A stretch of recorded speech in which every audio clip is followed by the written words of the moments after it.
joining us today. My name is Angelica and this is Sandra, and we're both from Alliance Advisors. And we would like to take you through the shareholder meeting season 2023 in Germany that has just recently finished, and want to highlight to you some of the interesting topics that we've observed in our work with our clients, but also generally in the market, and also maybe give you some tips and some outlook for the 2024 shareholder meeting season.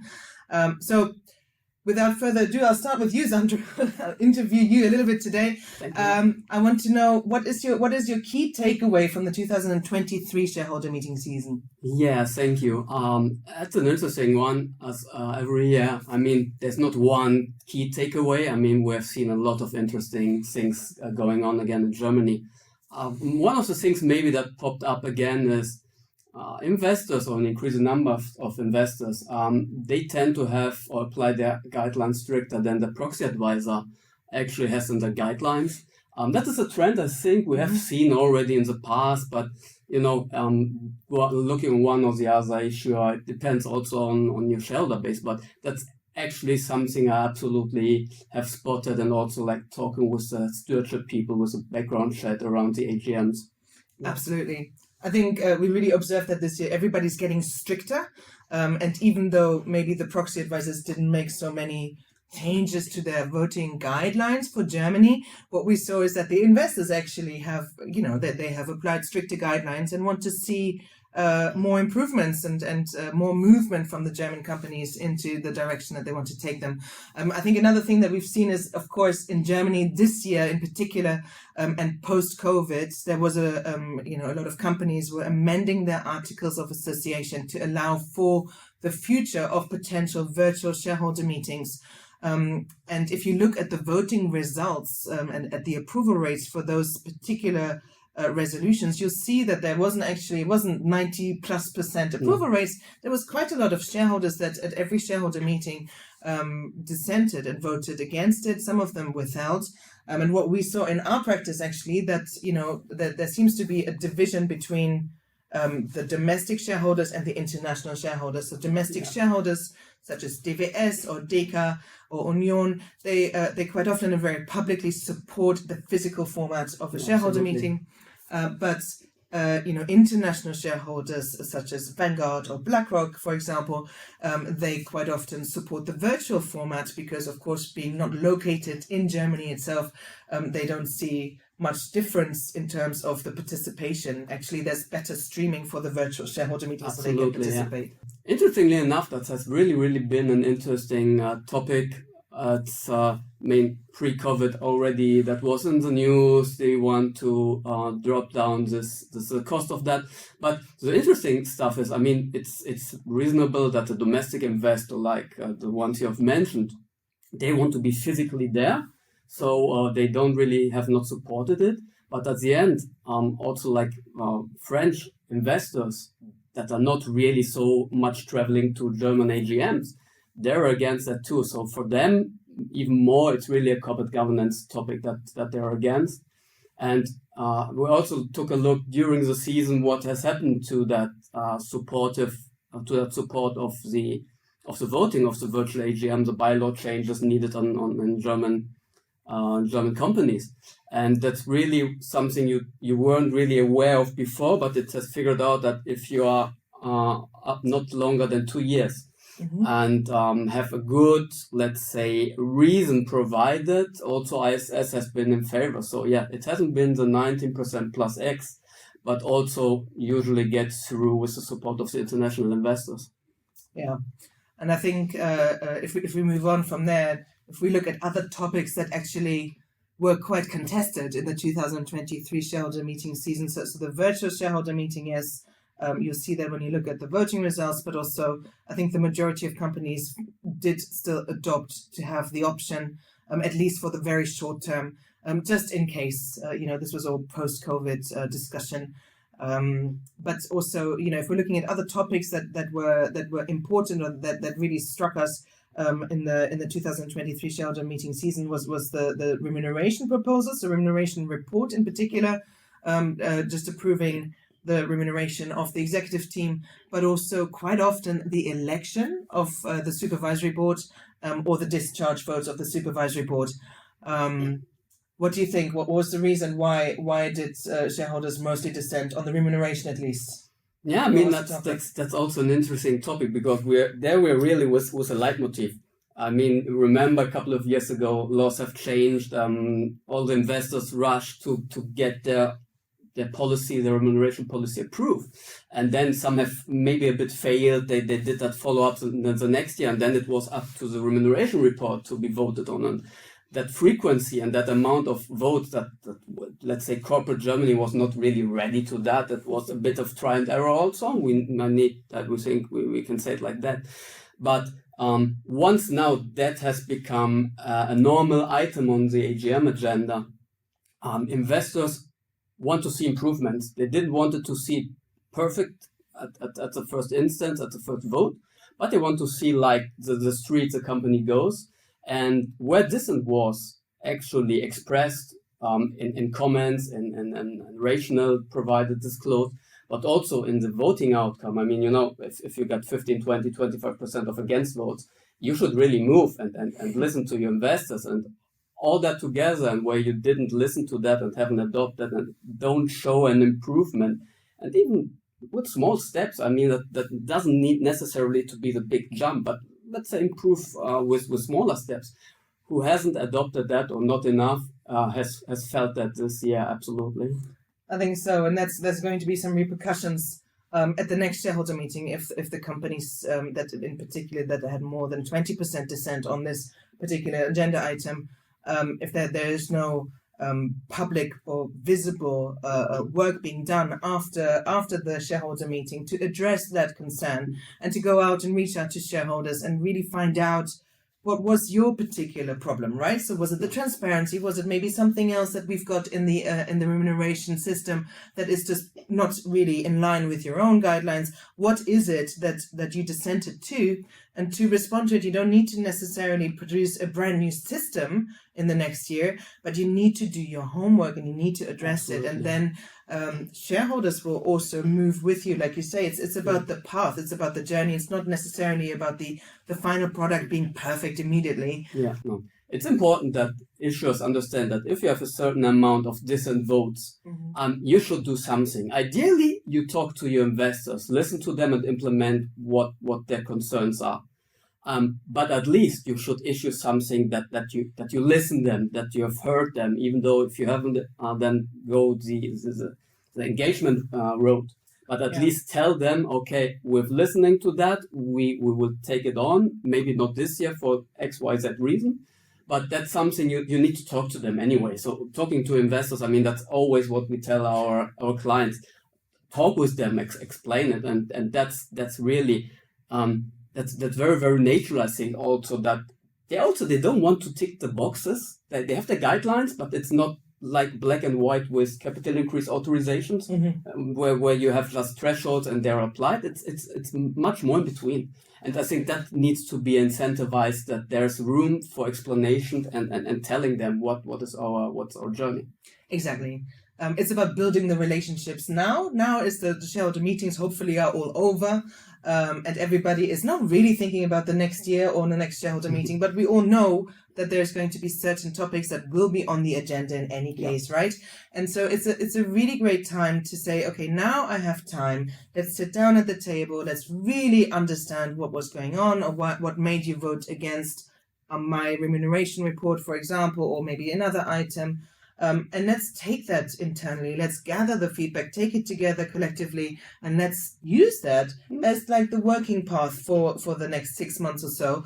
And again, like you say, Sandra, I think it's perfect where you actually, nobody expects you to be perfect. Nobody expects you to be the perfect example of everything. But it's about the journey, and it's about actually being open to communication and to feedback and to criticism, as well as the positives, right?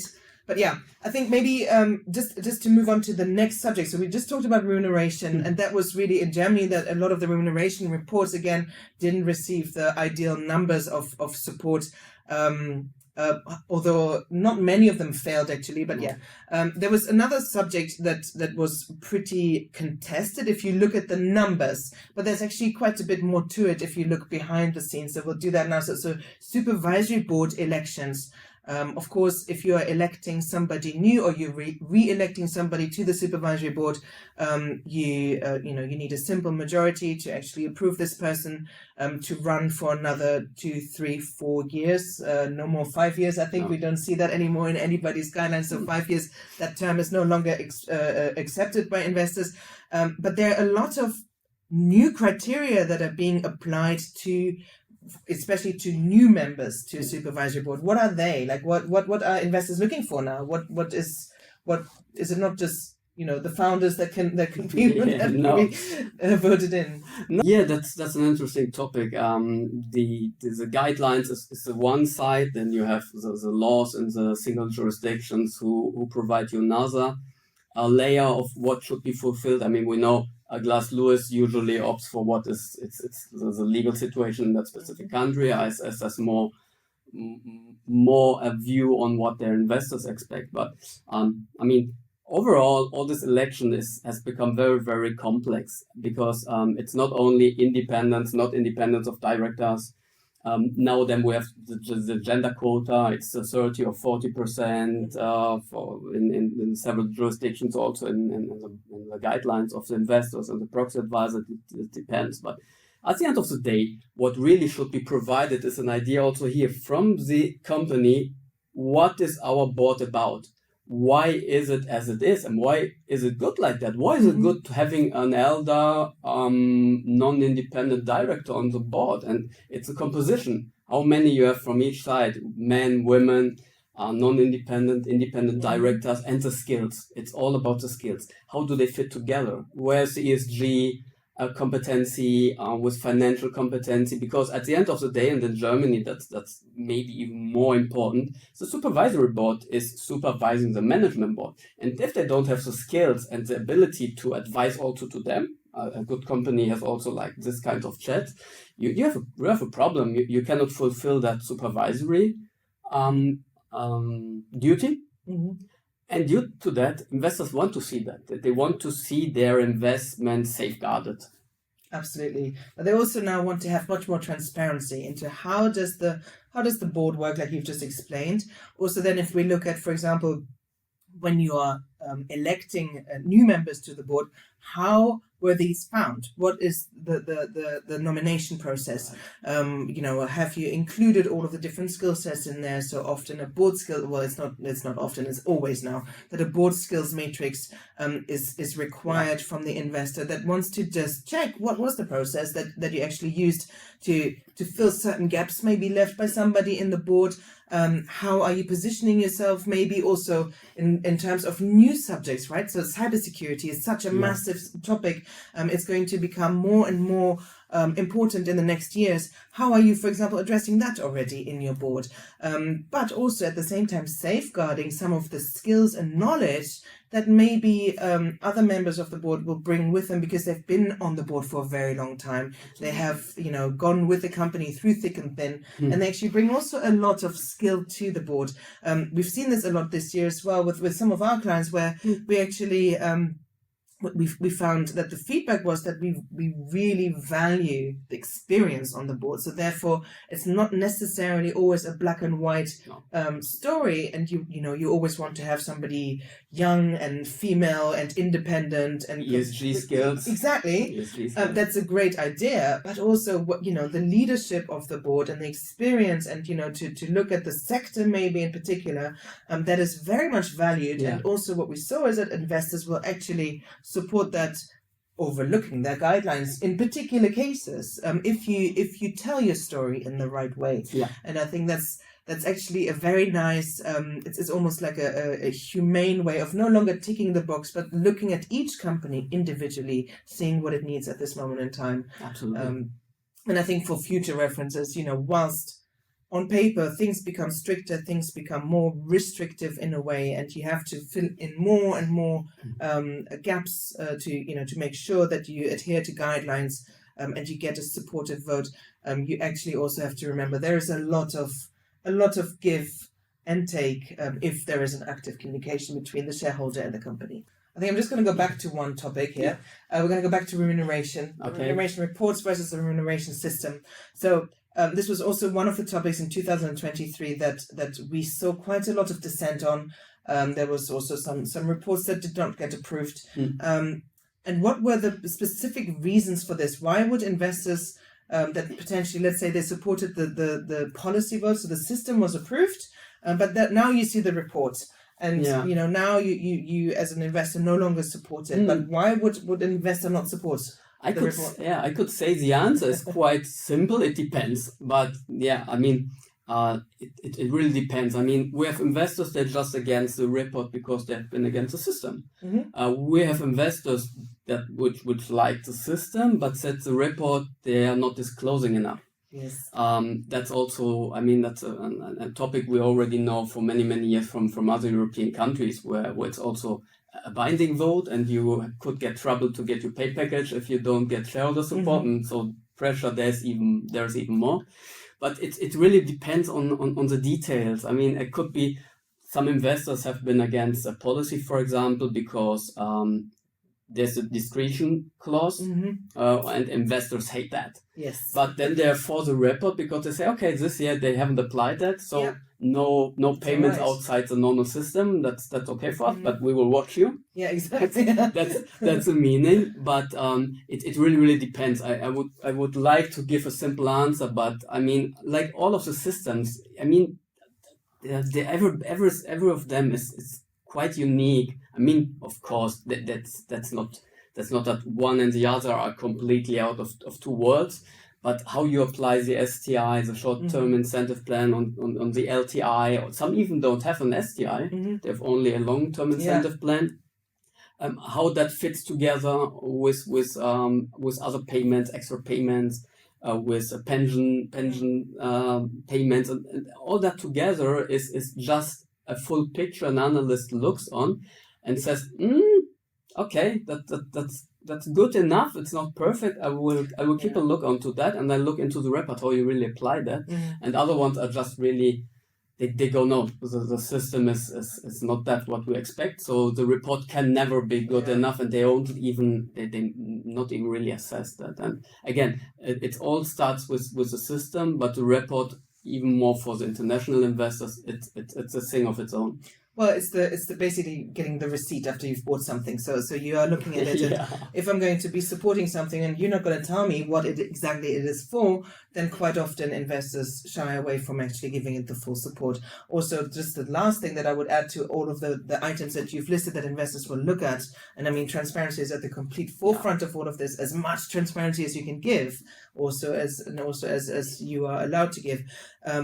But it's really just looking at the situation of the company at this moment in time. If the company's performance isn't doing that well at this moment in time, and everybody's getting a huge bonus, then of course it's not going to be ideal to be supporting that report. But also you should always be incentivized for performing and bringing the company to absolutely. I mean that's a base of everything in remuneration. I mean, you can talk about whether that target should be X or Y, but at the base of everything is that pay for performance idea. So you get that, and it's a bonus, right? The directors already get paid with a fixed remuneration, so that's your bonus. That is what you should achieve. I mean, if the market goes up, you shouldn't ideally not get paid only for that, but rather that you do better than your peer group. And even if numbers are dropping, but you're still better than your peer group, you're always incentivized to get your bonus, because they say, okay, that's a market, not you, but we've seen that you did a great job. So that connection of what the company, how the company is run, the financial figures, and in comparison to their peers, is something that is key. And around that, there's quite a lot of space also to explain the stewardship people, the corporate governance analysts, why you're applying it in that way. I mean, you mentioned the disclosure level. Some of them have, for example, some targets that are connected with some kind of secret strategy might be a KPI for M&A things around. Acquire 10 of our top competitors. I don't know, something like that. I mean, if you disclose that, everybody in your business is, oh God, they have too much money. They're going on a shopping tour. That is something you might not see disclosed, but anyway, something that is incentivized in the STI LTA in some way. So if you explain that and you say, hey, look, that's the situation. We are not doing it like that. You can still listen to your shareholders, and then they say, I don't like that, but for a couple of years, maybe I can live with it. Or they say, okay, then shut it down. But also here you have a good connection, because remuneration should always also be connected with the strategy. So if you're looking for cost saving for your targets, but on the other hand, you want to have an expansion plan that does not fit. So it should also make sense. And again, shareholders are very, very open to go that with you, as long as they understand what's going on and what the payment was made for, at least ex post. Exactly. Yeah, just maybe to close that. I mean, also there, it's so important that not only that you're doing well and that what you're applying, but also that you're reporting on it in a way that investors can find. I mean, we talk about AGM season, right? On the next AGM season, and most of the companies have their AGM around the same dates. So analysts are just very, very busy of the investors, of the proxy advisors. So they have limited time to look for it. And if they don't see the metrics of the board, how do they fit together? Maybe they need to look only the annual report. And they don't see the picture, the overall picture. Why is it in the way we do it? And why is it now the right thing? Even though it might not be perfectly fit to your guidelines.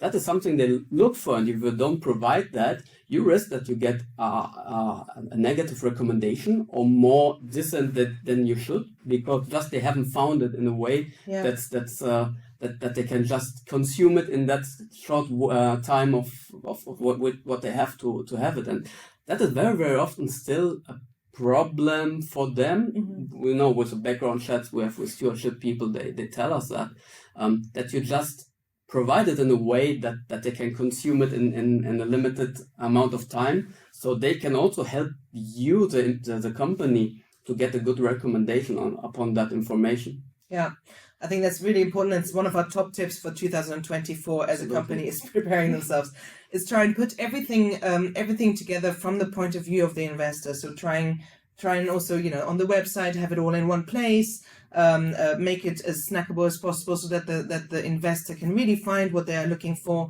And that is so appreciated, because time is of the essence in the season. I think also a lot of times because we have that such density of the dates itself, right? So I think there was one day in this year which was up to 15. Was it? I thought it was 35 shareholder meetings, something like that. Anyway, but it's a lot, right? And if you have to vote at every single shareholder meeting because you tend to, maybe you're an index fund and you're holding in every single one of those companies, imagine the amount of work you have to do. So the easier a company can make it on all shareholders, the better. So put it all in one place and try and do a little bit of the legwork beforehand so that nobody has to go through a long report. I mean, it's always the good old story. It's not box ticking most of the guidelines of the investors. You can help them be in favor of you. They're not the enemies. They're not looking how to give you a negative vote.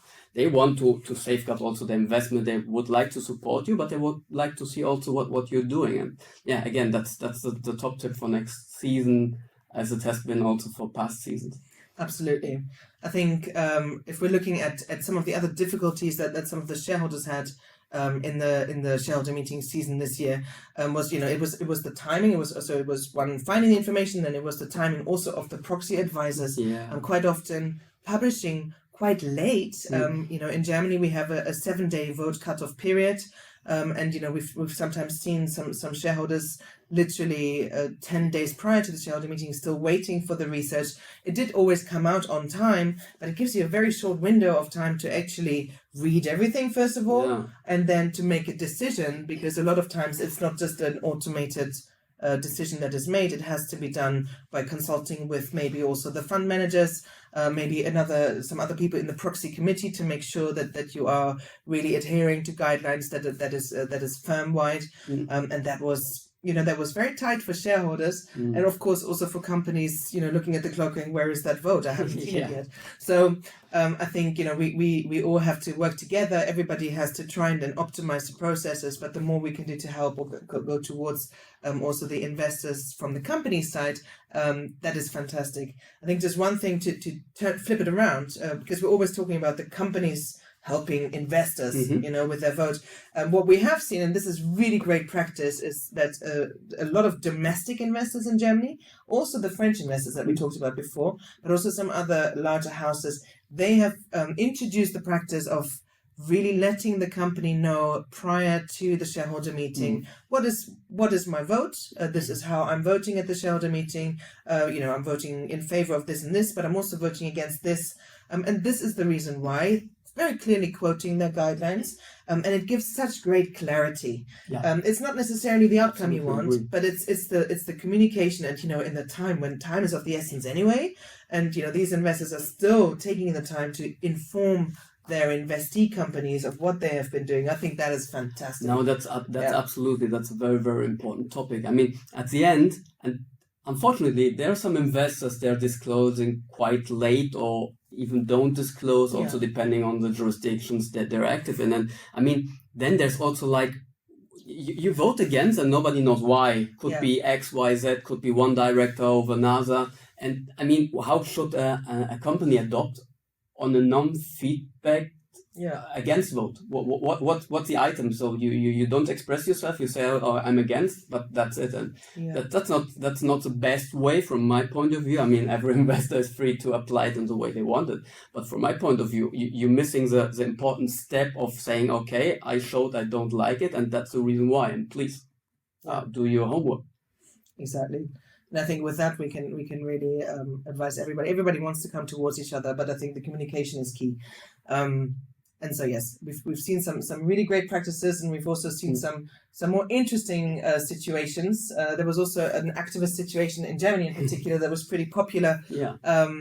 But what do you think in terms of, if we just look at activist investors?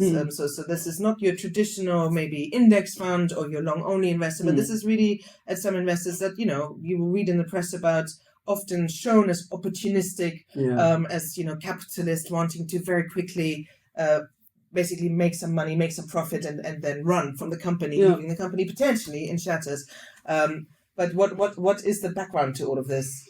Activism is quite a difficult topic, because I mean, there's not one kind of activism. You have really the ones they just go in, also with instruments, don't really hold the 10%, their 5 or 5%, but could have them if they want. Come in, tell, hey, you must do everything in another way. It's not good, and then they take the dividend, the extra dividend payments, the share buyback program, and then they're out and leave all of the others, again, the long-term investors with that company. And there are other ones, I mean, that's maybe a bit less in Germany, the say on climate, because it's not binding. And we have seen that much more in other European countries. But generally, and with reference what you said, that a high-profile activist situation in Germany, I mean, what you could see there is actually investors, or let's say traditional investors, they're maybe more and more open to support them in a way, but not give them, let's say, a board seat or another kind of a degree of control. But issues like, or topics like splitting up in different companies, you have too much money on your balance sheet. If you don't know what to do with it, give it to us. We know what to do with it. That is all things that also, let's say, long-term traditional investors, call them as you want, but they are more open to follow that. But on the other hand, they still don't want to be seen as an activist. So that's a difficult situation. They like them maybe as an ugly guy, as a bad guy, telling directly in the face of the board what's not good or not good enough or what could be improved. But on the other hand, they don't want to hold their hands. So it's a difficult situation. I mean, when we have background chat with stewardship people, sometimes we hear the issue is good, but hey, not in that way. Germany doesn't like it, like the aggressive. Yeah, aggressive, the kick and rush style. They want it a bit slower. it's more like agree on the street rather than commanding something or putting new directors, activist directors on the board.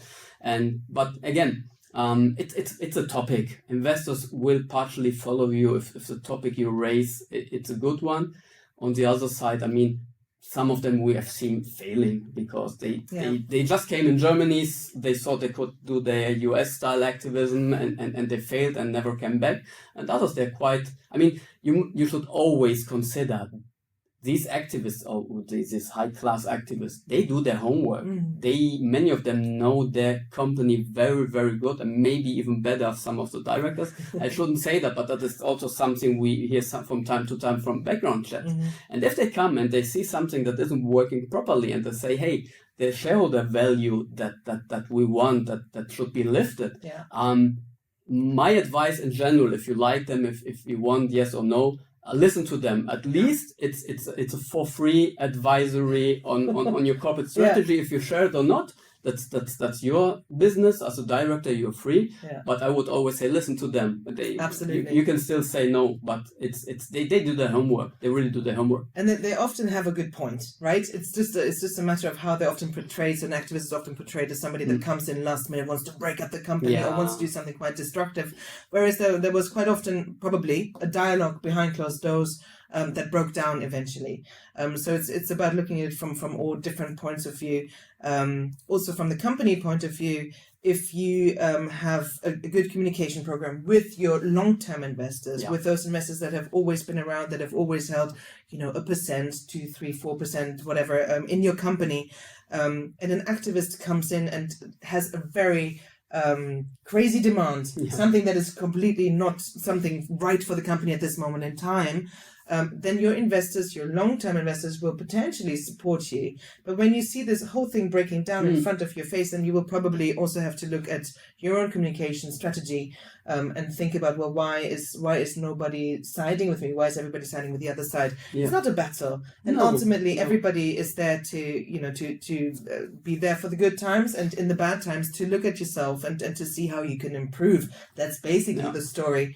And what we've also seen with some of the traditional investors that are not necessarily classified as an activist is that there's an engagement window that they will give a company. So they will invest in a company and there will be some engagement behind closed doors, so not publicly, but it will be with the board, with the supervisory board, understanding, first of all, asking questions, and then also having an ongoing dialogue to learn about the story. But if at some stage this breaks down or it is not seen as something that is fruitful, and maybe I, as an investor, also voted against you a couple of times in the discharge or something like that, then you often nowadays see the traditional investor also joining the activist and saying, you know what, you have a point, I've tried.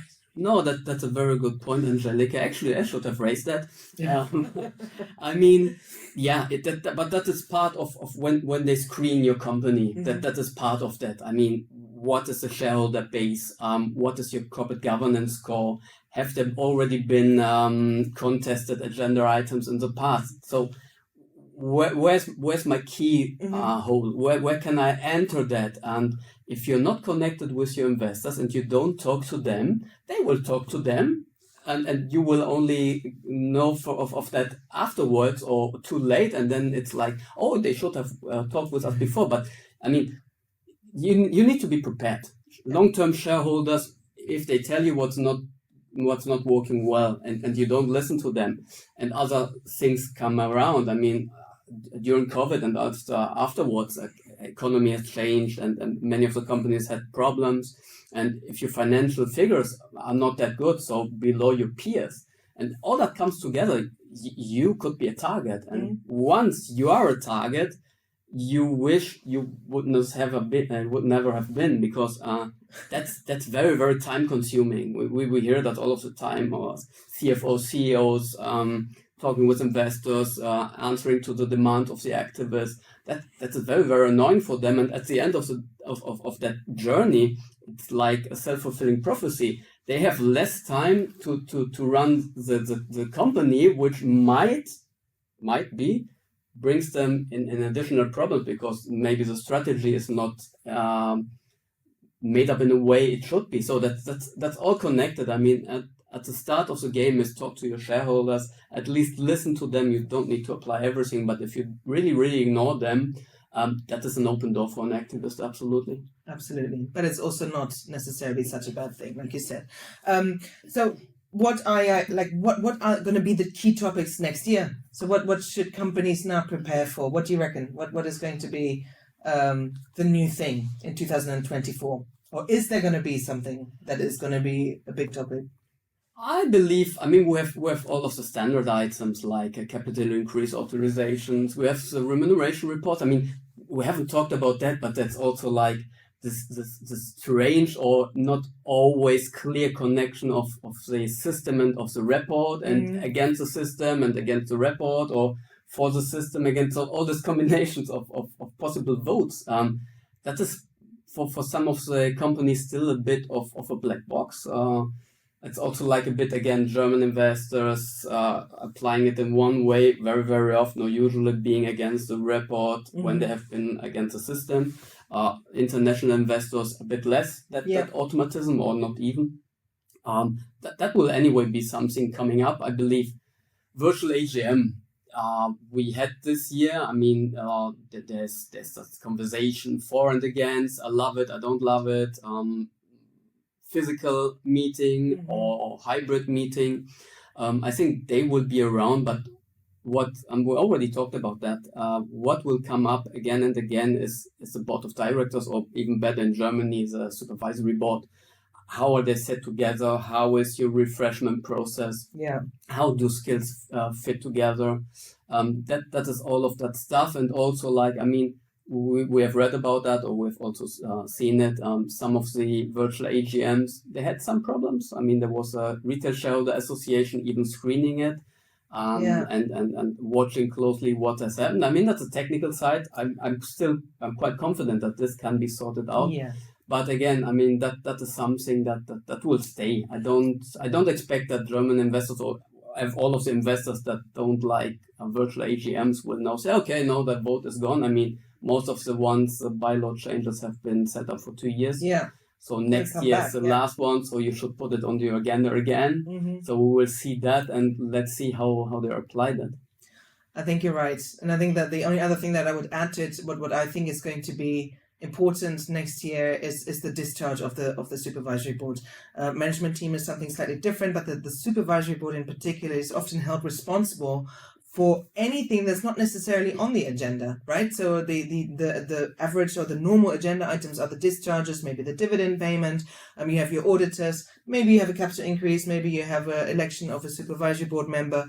That's almost it. You have the virtual shareholder meeting, but there's some other bits as well. But those are the average or the normal topics.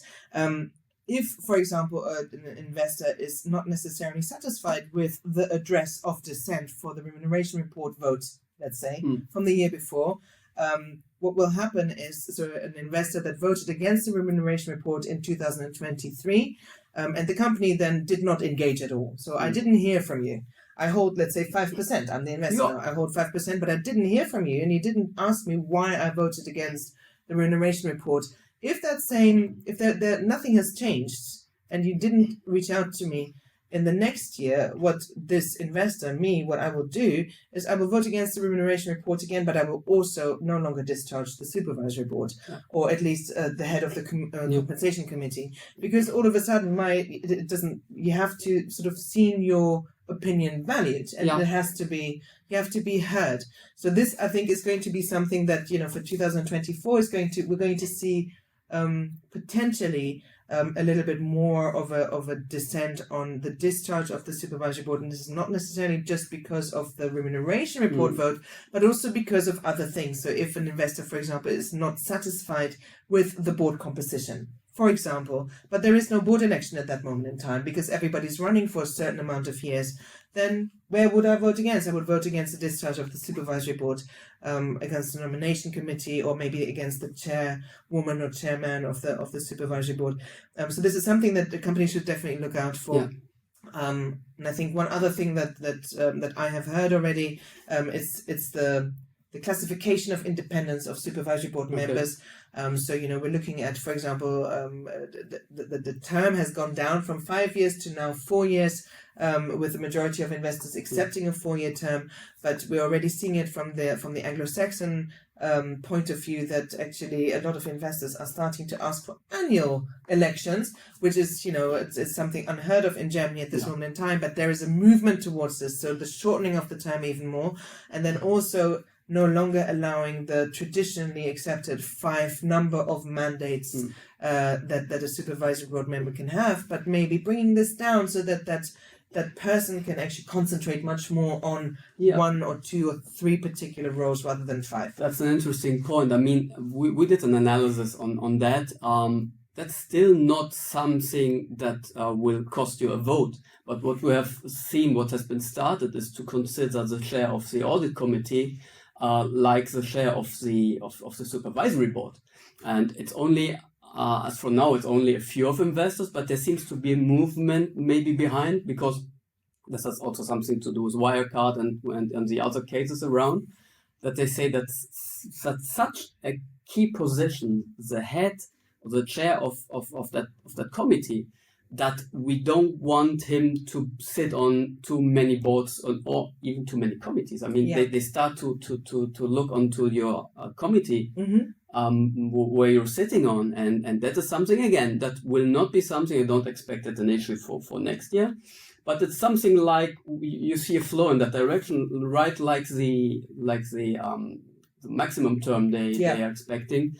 I mean, ISS already announced that when they had that 4-year cutoff of that from 5 to 4, they already said it might be that in future we will go to 3 years further, and that is something that can happen. And I mean, that's always like the law against the guidelines. That's always an issue, right? But that is something definitely on the midterm. I'm very, very curious to see how that will evolve. Absolutely. So I think for now we have given you all of our insights into what has happened in the season, why it happened, and also what companies can potentially do now in the summer of 2023 to start preparing themselves for 2024. I think once we start to see sort of towards I think towards the autumn, we will start to see new guidelines being published by investors.